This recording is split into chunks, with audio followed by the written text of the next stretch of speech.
Welcome back to Law and Crime. I'm Angelica Spanos. Thanks so much for joining us this afternoon. We have a busy day here on the network with 3 trials that we're going to tell you about. It is the 3rd day of the Amber Guyger trial in Texas. This case has gained national attention. We've been covering it here for you very closely. Guyger is a former police officer who fatally shot an unarmed man when she mistook his apartment for her own. This was back in September of 2018. The victim, 26-year-old Botham Jean, was at home watching TV when Guyger walked through the front door and fired twice. The first bullet missed, but the second hit Jean in the chest. The question here isn't if Amber pulled the trigger, it's that the jury must decide whether killing the unarmed man in his own apartment was a crime. Was it a mistake? That's the question. Guyger maintains that the shooting was a mistake. She says she thought she was going into her apartment, which was right below Jean's. The prosecution said that Guyger missed numerous signs that indicated she was not on the right floor or at the right apartment on the night of that shooting.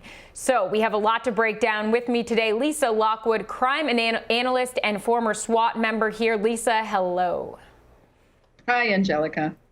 So before we get into this, I want to just ask you quickly about this trial. We know this has been one of national significance. There was demonstrations, there was protests after and when this all happened about a year ago. What do you think so far of what you've seen about this trial? How do you think this is going to go? Weigh in here. My thought is this. Her original charge was manslaughter. And like you had mentioned, there had been demonstrations and also outrage from her family, rightfully so. Increasing the charge to murder from manslaughter, I believe, was due to the public outrage. As it's going right now, my belief is that it should have remained at manslaughter because there was no malintent, there was no premeditation. In her mind, she was walking into her apartment, and I think that was because of public opinion that it was upgraded to the murder charge.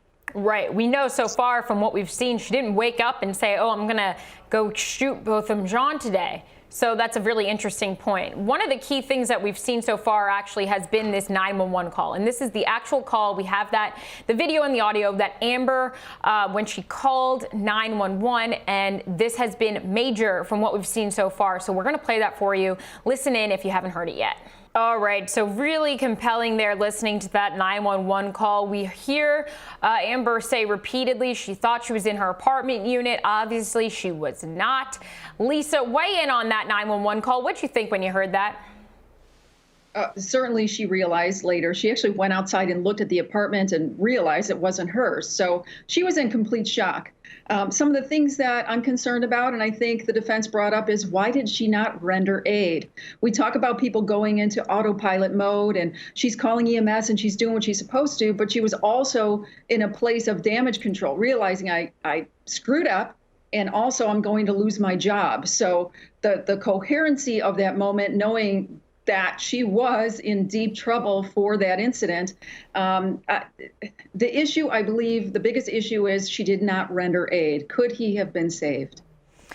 Right. And we know that at the time of the other response, he was alive. And as you said, we don't see her rendering aid. We don't hear that. We hear her say, hey, buddy, or whatever she says to that effect. Let's talk a little bit about the fear here, because as you said, she seemed shocked and obviously a little bit apologetic, but we didn't see her go to him. And do we think that this shows that she was in fear of her life? She doesn't say anything like, oh, he was in my apartment, he came at me.